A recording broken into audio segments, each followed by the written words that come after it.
Hello D-traders, you're welcome to ИнстаФорекс TV channel with me, Kate Nedachina.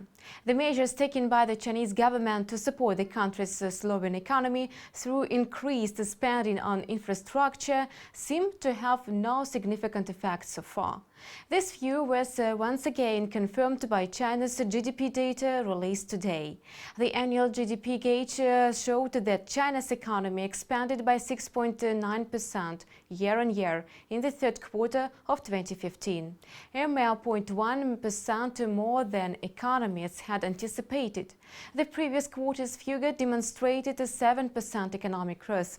On a quarterly basis, the country's gross domestic product increased by 1.8%. According to the report prepared by China's National Bureau of Statistics, the volume of industrial production gained 5.7% in China, which is somewhat lower than the previous 6.1% rise printed in August.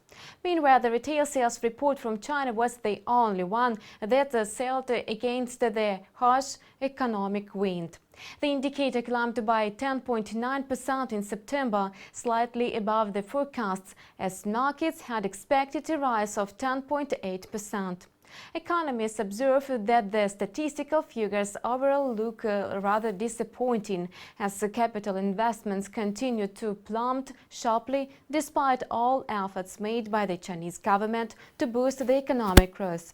The latest batch of statistics from China brought dubious results and thus had only a marginal impact on the currency market. The single European currency edged higher against the US dollar, advancing from 1.1350 to 1.1370. The moderate weakness of the greenback witnessed this morning resulted in the dollar index dropped from 94.70 to 94.60. Meanwhile, market participants are looking ahead of the US housing market index due later in the day.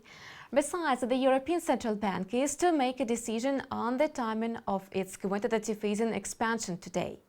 It was ИнстаФорекс News and me, Kate Nedachina. See you next release.